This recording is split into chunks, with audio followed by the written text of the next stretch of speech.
Singapore has built one of the most comprehensive health data ecosystems in the world, backed by a national electronic medical record strategy.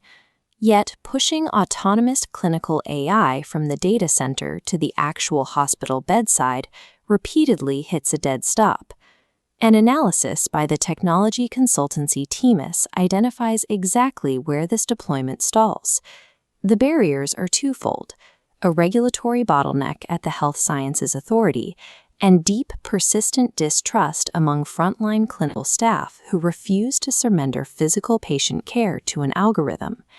That distrust is rooted in a valid engineering reality. Even the most heavily trained foundation models exhibit agentic drift, the tendency for autonomous software to hallucinate, misinterpret edge cases, and execute unprompted variations of a command. In a chat interface, a hallucination is an inconvenience. But in a clinical ward, allowing drifting software to dictate the path of heavy, high-torque bariatric lifting machinery introduces immediate physical danger to frail patients. Closing the AI deployment gap involves solving a physical architecture problem rather than a software engineering challenge. The Nightingale One Protocol is designed to resolve the policy constraints identified by Temis. It operates as a strict, hardware-enforced governance framework. This schematic details the core engineering philosophy: zero software, sovereign determinism. Notice the solid barrier visually interrupting the control loop. Under this rule, AI software is physically severed from the kinetic drive motor. It lacks the electrical pathway required to trigger movement. This boundary is defined by a rigid architectural formula. An outer protocol envelope coordinates three distinct layers, isolating the non-kinetic advisory intelligence from the physically bounded mechanical execution and deterministic safety layers. This absolute physical boundary shifts the burden of safety away from unpredictable algorithmic behavior and places it squarely on the immutable laws of physics. This physical boundary directly dismantles the first Temis problem, the regulatory bottleneck.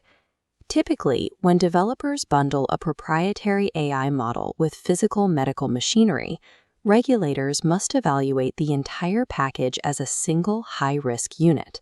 That bundling creates massive friction.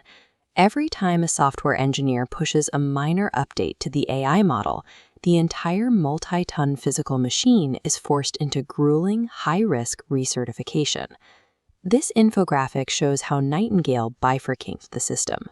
Left, advisory software operates in a Class B sandbox, updating without mechanical recertification.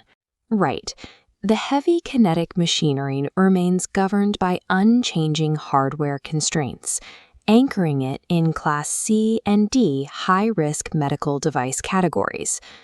Splitting the machine's brain from its nestle clears the regulatory backlog. Hospitals can rapidly deploy and iterate on cutting-edge AI models while maintaining absolute compliance for high-risk physical manipulation. Resolving the regulatory side leaves the second, arguably harder Temis constraint: the bedside change management gap. Getting clinical staff to trust and actively manage the tool requires forcing their involvement in every action. Nightingale enforces this through an absolute operational rule. The AI can observe a patient and propose a lifting trajectory, but it can never execute it. This diagram maps out the tripartite latch, a hardwired logic gate standing between the AI's proposal and the motor's power. Execution requires three distinct physical inputs to converge simultaneously: a biological iris scan, a cryptographic USB key, and kinetic presence. As seen in this illustration, that kinetic factor demands continuous, active physical pressure on a foot pedal. If the caregiver steps away or lifts their foot, the hardware gate collapses. Even when the latch is perfectly engaged, the machine initiates a sacred pause. This hardware time delay of 25 to 1,000 milliseconds forces the clinician to review the AI's exact proposed parameters before a single actuator receives power. These non-bypassable gates physically prevent clinical complacency. The architecture guarantees that a human operator remains locked in the loop, constantly validating the machine's logic. But what happens if an AI hallucination bypasses the review phase? What if it proposes a trajectory exceeding safe torque limits for a heavy patient? Security is anchored by the U7 sovereign brake circuit. The fault trigger is remarkably narrow. If the dual-channel joint encoders disagree by just 5%, or if the load cells detect a torque spike, the system intervenes.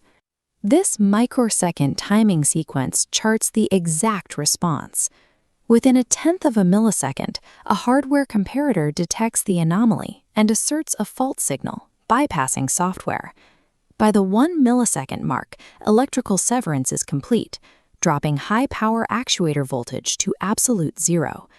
This circuit schematic details how that cutoff is achieved. Solid-state relays cut the power, while an optogalvanic isolation barrier ensures the low-voltage control side cannot mistakenly bridge the gap to the high-voltage actuator side. Without power, the electromagnetic spring brake coils instantly de-energize. Before the clock hits 50 milliseconds, heavy-duty calibrated springs violently clamp the reaction plates, dragging the machine into total immobilization. In less time than a human blink, unhackable physical hardware overrides failing software. It instantly transforms a trajectory breach into a perfectly safe, static event. The moment those brakes clamp down, the machine enters a state defined as P-Life 1.00, absolute mechanical stillness. This is the concept of inaction as safe default. Unlike consumer software, the Nightingale system is physically incapable of an automatic digital restart. The code cannot reboot itself to clear the error. Instead, the exact fault state is permanently written into a WD117 one-time programmable silicon fuse array. This physical burn creates a cryptographically signed audit trail of the AI's specific failure point. It establishes absolute accountability. AI failures cannot be quietly wiped from server memory or obscured by a rapid software patch. The error is etched in silicon. Getting the machine out of this mechanical stillness requires a grueling, highly disruptive physical reset that forces active clinical engagement. This flowchart outlines SOP A13 Rev L3, the mandatory rearming protocol. It mandates a rigorous physical inspection of the hardware. The clinician must manually offload the patient until the load cells register exactly 0.0 kilograms. Until then, the hardware refuses a reset command.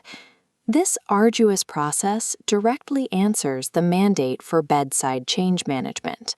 It forces hospital staff to take active ownership, physically investigate the limits of the AI, and deeply understand the machinery they operate. Safe deployment succeeds when physical architecture enforces a hierarchy of control, ensuring humans remain in command regardless of software stability. Intelligence proposes, hardware governs. The human always decides.